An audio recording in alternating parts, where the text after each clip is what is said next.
भाग 9A के बारे में, तो उसके जो सांविधिक उपबंध हैं उनको देख रहे थे।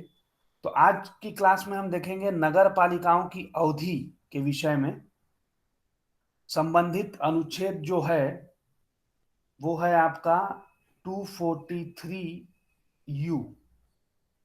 तो देखिए खंड 1 में बोलता है कि प्रत्येक नगर पालिका यदि तत्समय प्रवृत्त किसी विधि के अधीन पहले ही विघटित नहीं कर दी जाती है तो अपने प्रथम अधिवेशन के नियत तारीख से 5 वर्ष की अवधि तक बनी रहेगी, इससे अधिक नहीं। तो इसकी अवधि कितनी होगी? 5 वर्ष की। परंतु किसी नगर पालिका का विघटन करने से पूर्व उसे सुनवाई का उचित अवसर दिया जाएगा। खंड 2 ये बोलता है कि तत्समय प्रवृत्त किसी विधि के किसी संशोधन से किसी स्तर पर ऐसी नगरपालिका का जो ऐसे संशोधन के ठीक पूर्व कार्य कर रही है तब तक विघटित नहीं होगा जब तक कि खंड 1 में विनिर्दिष्ट उसकी अवधि समाप्त नहीं हो जाती है। तो पहले ही से ही अगर कोई विद्यमान है नगरपालिका तो वो तब तक विघटित नहीं होगी जब तक उसकी अवधि जो है वो पूरी नहीं हो जाती। खंड 3 ये बोलता है कि किसी नगर पालिका का गठन करने के लिए निर्वाचन खंड 1 ठीक है का खंड 1 में निर्दिष्ट उसकी अवधि की समाप्ति के पूर्व, तो 5 वर्ष की अवधि समाप्त हो उससे पूर्व कर लेना है और उसके विघटन की तारीख से 6 माह की अवधि के समाप्ति के पूर्व किया जाना चाहिए। परंतु जहां वह शेष अवधि जिसके लिए कोई विघटित नगरपालिका बनी रहती है 6 मास से कम है, वहां ऐसी अवधि के लिए उस नगरपालिका का गठन करने के लिए इस खंड के अधीन कोई निर्वाचन करवाना आवश्यक नहीं होगा। जैसे 4 वर्ष और 7 माह हो चुका है और विघटित हो जाती है तो वो शेष कार्यकाल के लिए उसको बनाने की आवश्यकता नहीं है। खंड 4 ये बोलता है कि किसी नगर पालिका की अवधि की समाप्ति के पूर्व उस नगर पालिका के विघटन पर गठित की गई कोई नगर पालिका उस अवधि के शेष भाग के लिए बनी रहेगी जिसके लिए विघटित नगर पालिका खंड 1 के अधीन बनी रहती है यदि वह इस प्रकार विघटित नहीं कर दी जाती है। तो जैसे देखें कि 5 वर्ष का कार्यकाल होता है प्रथम अधिवेशन से, 3 वर्ष बाद वो विघटित हो जाती है तो बचा शेष 2 वर्ष है, तो इस 2 वर्ष के लिए ही उसका जो है कार्यकाल होगा। अब अगला अनुच्छेद देखें 243F, जो फ है यह बताता है सदस्यों के लिए निर्हरताओं के बारे में। 243V, तो यहां बोलता है कि सदस्य चुने जाने के लिए सदस्य के लिए निर्हरित होगा क यदि वह संबंधित राज्य के विधानमंडल के निर्वाचनों के प्रयोजनों के लिए तत्समय प्रवृत्त किसी विधि द्वारा या उसके अधीन इस प्रकार निर्हरित किया जाता है। परंतु कोई व्यक्ति इस आधार पर निर्हरित नहीं होगा कि उसकी आयु 25 वर्ष से कम है यदि उसने 21 वर्ष की आयु प्राप्त कर ली है। तो न्यूनतम जो आयु है वो याद रखना है 21 वर्ष है। ख ये बोलता है कि यदि वह राज्य के विधानमंडल द्वारा बनाई गई किसी विधि द्वारा उसके अधीन इस प्रकार निर्धारित नहीं कर दिया जाता है। तो जो राज्य है, राज्य का विधानमंडल एक विशेष विधि बनाए जैसे नगर पालिका अधिनियम है उसमें कुछ निर्हरताएं दी हुई हैं, तो उन निर्हरताओं अगर उसके अंदर है तो भी वो निर्हरित हो जाएगा। खंड 2 ये बोलता है कि यदि यह प्रश्न उठता है कि किसी नगर पालिका का कोई सदस्य खंड 1 में वर्णित किसी निर्हरता से ग्रस्त हो गया है या नहीं, तो वह प्रश्न ऐसे प्राधिकारी को और ऐसी रीति से जो राज्य विधानमंडल विधि द्वारा उपबंधित करे विनिश्चय के लिए निर्देशित किया जाएगा। तो यहाँ पे एक प्रश्न ऐसा बनता है कि निर्हरता पर जो प्रश्न है या विनिश्चय है वो कौन करेगा? तो राज्य विधानमंडल जो विधि बनाएगी और ऐसे प्राधिकारी को देगी तो वो ही निश्चित करेगा, मतलब वो ही विनिश्चय करेगा कि वो निर्हर है कि नहीं है, ऐसे करके। अगला अनुच्छेद देखते हैं 243W के बारे में। नगर पालिकाओं आदि की शक्तियां, प्राधिकार और उत्तरदायित्व। तो यहां पे है कि इस संविधान के उपबंधों के अधीन रहते हुए किसी राज्य का विधानमंडल विधि द्वारा का नगर पालिकाओं को ऐसी शक्तियां और प्राधिकार प्रदान कर सकेगा जो उन्हें स्वायत्त शासन की संस्थाओं के रूप में कार्य करने के लिए समर्थ बनाने के लिए आवश्यक हों। और ऐसे विधि में नगर पालिकाओं को ऐसी शर्तों के अधीन रहते हुए जो उसमें विनिर्दिष्ट की जाएं निम्नलिखित के संबंध में शक्तियां और उत्तरदायित्व न्यायगत करने के लिए उपबंध किए जा सकेंगे, अर्थात आर्थिक विकास और सामाजिक न्याय के लिए योजना बनाने के लिए, और ऐसे कृत्यों का पालन करना और ऐसी स्कीमों को जो उन्हें सौंपी जाएं, जिनके अंतर्गत वे स्कीमें भी हैं जो 12वीं अनुसूची में सूचीबद्ध विषयों के संबंध में कार्यान्वित करना है। ठीक है? तो एक चीज ध्यान में रखना कि भाग 9 जो है वो पंचायत से संबंधित है और संबंधित अनुसूची 11वीं अनुसूची, और 9A जो है वो नगर पालिका से संबंधित अनुसूची है, अनुसूची 12वीं अनुसूची। और समितियों को ऐसी शक्तियां और प्राधिकार प्रदान कर सकेगा जो उन्हें अपने को प्रदत्त उत्तरदायित्वों को, जिनके अंतर्गत वे उत्तरदायित्व भी हैं जो 12वीं अनुसूची में सूचीबद्ध विषयों के संबंध में हैं, कार्यान्वित करने में समर्थ बनाने के लिए आवश्यक हो। तो ये था आपका नगर पालिकाओं की शक्तियां, प्राधिकार और उत्तरदायित्व से संबंधित अनुच्छेद पूछता है कभी प्रश्न में, तो आपको याद रखना है 243W, और ये जो उपबंध है सांविधिक उपबंध वो हमने देखा। अगला अनुच्छेद देखें 243X, ये बताता है नगर पालिकाओं द्वारा कर अधिरोपित करने की शक्तियां और उनकी निधियां।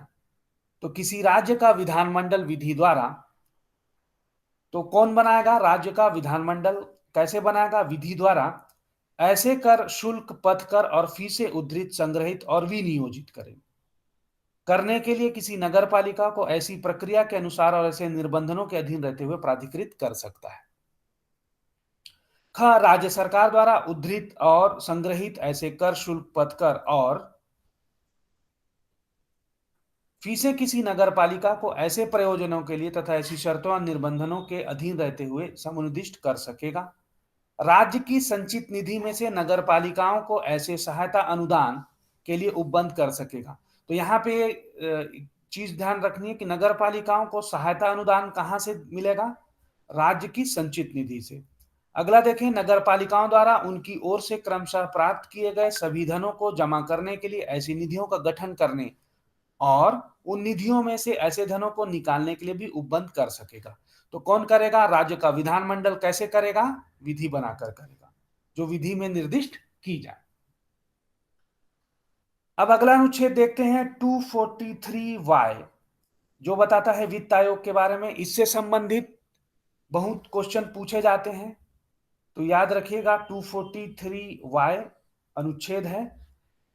खंड 1 देखिए कि अनुच्छेद 243 के अधीन गठित वित्त आयोग नगर पालिकाओं की वित्तीय स्थिति का भी पुनर्विलोकन करेगा और जो क राज्य द्वारा उद्ग्रहणीय ऐसे करों, शुल्कों, पथकरों और फीसों के ऐसे शुद्ध आगमों के राज्य और नगर पालिकाओं के बीच जो इस भाग के अधीन उसमें विभाजित किए जाएं, वितरण को और सभी स्तरों पर न्यायपालिकाओं, नगर पालिकाओं के बीच ऐसे आगमों से तत्संबंधित आवंटन को, मतलब कैसे बांटा जाएगा, और ऐसे करों, शुल्कों, पथकरों और फीसों के अवधारण को जो नगर पालिकाओं को समुन्निष्ट की जाएंगी या उनके द्वारा विनियोजित किए जा सकेंगी, और राज्य की संचित निधि में से नगर पालिकाओं के लिए सहायता अनुदान को शासित करने वाले सिद्धांतों और नगर पालिकाओं की वित्तीय स्थिति को सुधारने के लिए आवश्यक अध्योपायों के बारे में, और नगर पालिकाओं के सुदृढ़ वित्त के हित में राज्यपाल द्वारा वित्त आयोग को निर्दिष्ट किए गए अन्य विषय के बारे में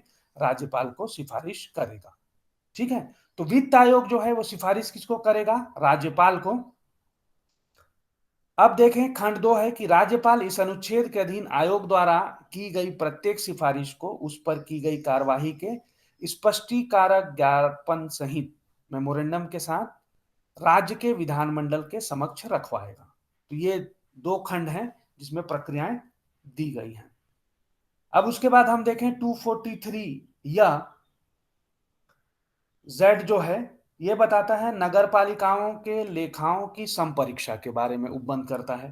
तो किसी राज्य का विधानमंडल विधि द्वारा नगर पालिकाओं द्वारा लेखे रखे जाने और ऐसे लेखाओं की संपरीक्षा करने के बारे में उपबंध कर सकेगा। उसके बाद 243ZA देखते हैं, जो नगर पालिकाओं के लिए निर्वाचन का उपबंध करता है।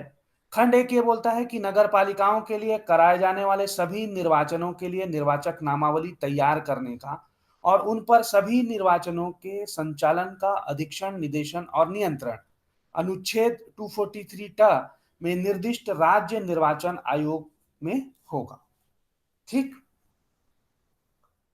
तो ये हो गया आपका। और खंड दो ये बोलता है कि इस संविधान के उपबंधों के अधीन रहते हुए किसी राज्य का विधानमंडल विधि द्वारा नगर पालिकाओं के निर्वाचनों के से संबंधित या संसक्त सभी विषयों के संबंध में उपवन कर सकेगा, ऐसे करके।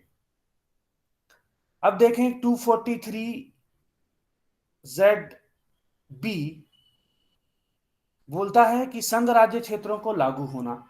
तो इस भाग के उपबंध संघ राज्य क्षेत्रों को लागू होंगे और किसी संघ राज्य क्षेत्र को उनके लागू होने में इस प्रकार प्रभावी होंगे मानो किसी राज्य के राज्यपाल के प्रति निर्देश अनुच्छेद 239 के अधीन नियुक्त संघ राज्य क्षेत्र के प्रशासक के प्रति निर्देश हो। मतलब यहाँ गवर्नर को जो निर्देश दिए गए हैं वो कैसे माने जाएंगे कि उसके एडमिनिस्ट्रेटर को दिए गए हैं प्रतिनिर्देश हो, और किसी राज्य के विधानमंडल या विधानसभा के प्रतिनिर्देश किसी संघ राज्य क्षेत्र के संबंध में विधानसभा को उस विधानसभा के प्रतिनिर्देश समझे जाएंगे। ठीक है, तो विधानमंडल जो है उसके लिए जो है स्टेट लेजिस्लेचर है, इसके जो निर्देश दिए गए हैं वो वहां के जो लेजिस्लेचर है उनके लिए दिया गया है, ऐसा समझा जाएगा। परंतु राष्ट्रपति लोक अधिसूचना द्वारा यह निर्देश दे सकेगा कि इस भाग के उपबंध किसी संघ राज्य क्षेत्र या उसके किसी भाग को ऐसे अपवादों और उपांतरणों के अधीन रहते हुए लागू होंगे जो अधिसूचना में विनिर्दिष्ट किए जाएं। अब यहां पे देखिए 243 ZC जो है इस भाग के कतिपय भागों का लागू न होना। तो यहां उन चीजों को देखें तो खंड एक है कि इस भाग की कोई बात अनुच्छेद 244 के खंड एक में निर्दिष्ट अनुसूचित क्षेत्रों और उसके खंड दो में विनिर्दिष्ट जनजाति क्षेत्रों को लागू नहीं होंगे। आगे देखें कि इस भाग की किसी बात का यह अर्थ नहीं लगाया जाएगा कि वह पश्चिमी बंगाल राज्य के दार्जिलिंग जिले के पर्वतीय क्षेत्रों के लिए तत्समय प्रवृत्त किसी विधि के अधीन गठित दार्जिलिंग गोरखा पर्वतीय प्रदेश के कृत्यों और शक्तियों पर प्रभाव डालती है। और खंड तीन यह बोलता है कि इस संविधान में किसी बात के होते हुए भी संसद विधि द्वारा इस भाग के उपबंधों का विस्तार खंड एक में निर्दिष्ट अनुसूचित क्षेत्रों और अनुसूचित क्षेत्रों पर ऐसे अपवादों और उपांतरणों के अधीन रहते हुए कर सकेगी जो ऐसी विधि में विनिर्दिष्ट किए जाएं, और ऐसी किसी विधि का अनुच्छेद 368 के प्रयोजनों के लिए इस संविधान का संशोधन नहीं समझा जाएगा। ठीक है, तो ये था आपका कि किन क्षेत्रों को लागू नहीं होगा और कैसे लागू होगा और कौन करेगा, इन सबका उत्तर इसमें मिलेगा आपको। अब देखें 243 जो है जिला योजना समिति के बारे में बताता है। ZD ये बोलता है कि प्रत्येक राज्य में जिला स्तर पर जिले में पंचायतों और नगर पालिकाओं द्वारा तैयार की गई योजनाओं का समेकन करने और संपूर्ण जिले के लिए एक विकास योजना प्रारूप करने के लिए एक जिला योजना समिति का गठन किया जाएगा। तो क्यों किया जाएगा, इस प्रश्न का उत्तर आपको मिलेगा जिला योजना समिति का गठन राज्य का विधानमंडल विधि द्वारा निम्नलिखित की बाबत उपबंध कर सकता है कि जिला योजना समिति की संरचना क्या होगी, वह रीति जिससे ऐसी समितियों में स्थान को भरे जाएंगे, परंतु ऐसी समिति की कुल सदस्य संख्या के कम से कम 4/5 सदस्य। ठीक है, ये याद रखने की बात है कि जिला स्तर पर पंचायत के और जिले में नगर पालिकाओं के निर्वाचित सदस्यों द्वारा, जो जिला पंचायत में और क्या है नगर पालिका है वहां से निर्वाचित सदस्य हैं, अपने में से जिले के ग्रामीण क्षेत्रों की और नगरीय क्षेत्रों की जनसंख्या के अनुपात के अनुसार निर्वाचित किए जाएंगे।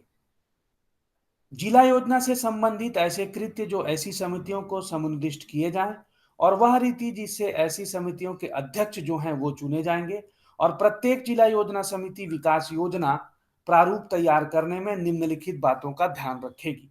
पहला, पंचायतों और नगर पालिकाओं के सामान्य हित के विषय जिनके अंतर्गत स्थानीय योजना जल अन्य भौतिक और प्राकृतिक संसाधनों में हिस्सा बांटना, अवसंरचना या एकीकृत विकास और पर्यावरण संरक्षण, उपलब्ध वित्तीय या अन्य संसाधनों की मात्रा और प्रकार, और ऐसी संस्थाओं और संगठनों से परामर्श करेगी जिन्हें राज्यपाल आदेश द्वारा विनिर्दिष्ट करे, और प्रत्येक जिला योजना समिति का अध्यक्ष वह विकास योजना जिसकी ऐसी समिति द्वारा सिफारिश की जाती है राज्य सरकार को भेजेगा।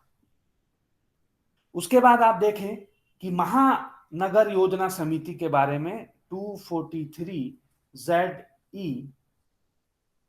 तो महानगर योजना समिति के लिए प्रत्येक महानगर क्षेत्र में संपूर्ण महानगर क्षेत्र के लिए विकास योजना प्रारूप तैयार करने के लिए महानगर योजना समिति का गठन किया जाएगा। राज्य का विधानमंडल विधि द्वारा निम्नलिखित के बाबत उपबंध कर सकता है कि योजना समितियों की संरचना क्या होगी, वह रीति जिससे ऐसी समितियों में स्थान भरे जाएंगे। परंतु ऐसी समिति में कम से कम 2/3 सदस्य महानगर क्षेत्र में नगर पालिकाओं के निर्वाचित सदस्यों, पंचायतों के अध्यक्ष और अपने में से उन क्षेत्रों में नगर पालिकाओं और पंचायतों की जनसंख्या के अनुपात के अनुसार निर्वाचित होंगे। ऐसी समितियों में भारत सरकार और राज्य सरकार तथा ऐसे संगठनों और संस्थाओं का प्रतिनिधित्व जो कि ऐसी समितियों को समुन्निष्ट कृत्यों को कार्यान्वित करने के लिए आवश्यक समझे जाएं। महानगर क्षेत्र के लिए योजना और समन्वय से संबंधित ऐसे कृत्यों का जो ऐसी समितियों को समुन्निष्ट किए जाएं, और वह रीति जिससे ऐसी समितियों के अध्यक्ष चुने जाएं, और प्रत्येक महानगर योजना समिति विकास योजना प्रारूप तैयार करने में निम्नलिखित का ध्यान रखेगी।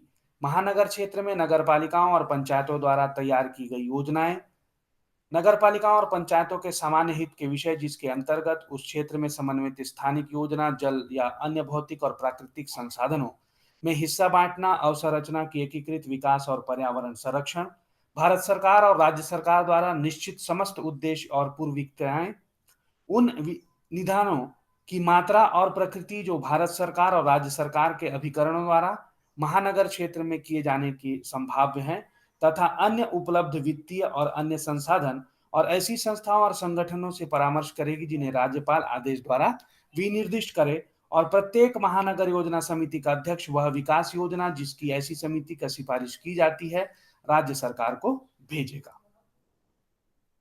अब हम देखते हैं 243ZF।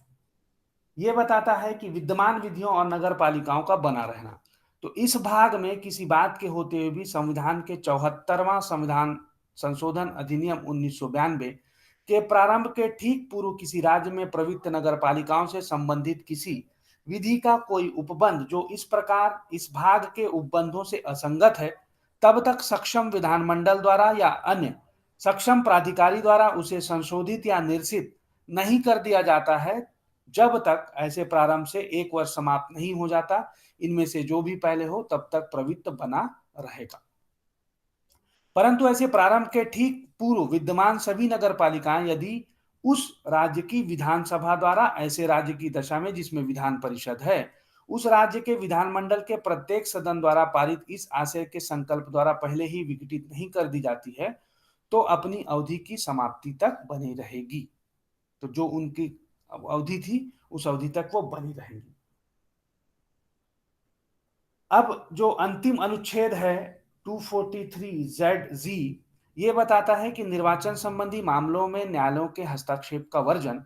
इस संविधान में किसी बात के होते हुए भी अनुच्छेद 243 या क के अधीन बनाई गई या बनाई जाने वाली तात्पर्य किसी विधि की विधि मान्यता को निर्वाचन क्षेत्रों के परिसीमन या ऐसे निर्वाचन क्षेत्रों में स्थानों के आवंटन से संबंधित है, किसी न्यायालय में प्रश्नगत नहीं किया जाएगा। और ख किसी नगर पालिका के लिए कोई निर्वाचन ऐसी निर्वाचन अर्जी पर प्रश्नगत किया जाएगा जो प्राधिकारी को ऐसी रीति से प्रस्तुत की गई हो जिसका किसी राज्य के विधानमंडल द्वारा बनाई गई किसी विधि द्वारा उसके अधीन उपबंध किया जाए, अन्यथा नहीं।